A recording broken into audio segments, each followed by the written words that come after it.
Before there was Exodus, before the Ten Commandments, before Moses ever parted the Red Sea, there was Genesis.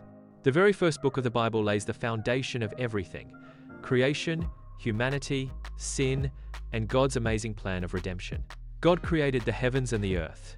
In 6 days, He spoke light, land, seas, stars, animals, and finally humanity into existence. Adam and Eve were created in God's image and placed in the Garden of Eden to live in fellowship with Him. Creation was good, perfect, in fact, but it didn't stay perfect for long. The serpent deceived Eve, and Adam chose to disobey God. With one act of rebellion, sin entered the world, bringing shame, pain, and death. Adam and Eve were banished from the garden, but God promised that one day a savior would come to crush the serpent's head. Humanity spiraled further into sin. Cain murdered his brother Abel. Violence and corruption filled the earth. Yet, even in judgment, God showed mercy and preserved His plan. God raised up Noah, a man of faith, to build an ark. When the flood came, Noah's family and the animals aboard were saved. After the waters receded, God set a rainbow in the sky as a covenant promise He would never again destroy the earth with a flood. But mankind's pride rose again. At Babel, people united to build a tower to the heavens, seeking glory apart from God.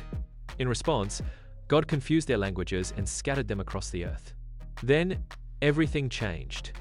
God called Abram, later named Abraham, to leave his home and follow Him. God promised Abraham 3 things: land, descendants as numerous as the stars, and that through him, all nations would be blessed. Though Abraham's journey included doubt and failure, he trusted God and God counted his faith as righteousness.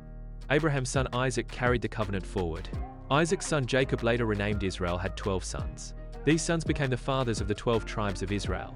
The story of Genesis begins to shift toward one of those sons in particular: Joseph. Joseph was betrayed by his jealous brothers and sold into slavery in Egypt. But God was with him.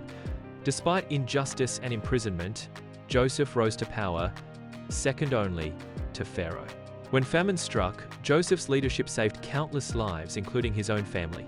In a dramatic reunion, Joseph forgave his brothers, declaring, "You meant evil against me, but God meant it for good." Genesis ends with Joseph's death and Israel living in Egypt. But the story is far from over. God's promises to Abraham are still unfolding, pointing toward the coming of Christ, the true fulfillment of His covenant. Genesis is more than just history. It's the story of God's sovereignty, human weakness, and God's unshakable plan of redemption. From the creation of the world to the preservation of a family, Genesis reminds us that God is always faithful, even when we are not. If you found this summary helpful, hit like, subscribe, and share this video so more people can explore the Bible. What part of Genesis stands out to you most? Drop it in the comments. I'd love to hear your thoughts.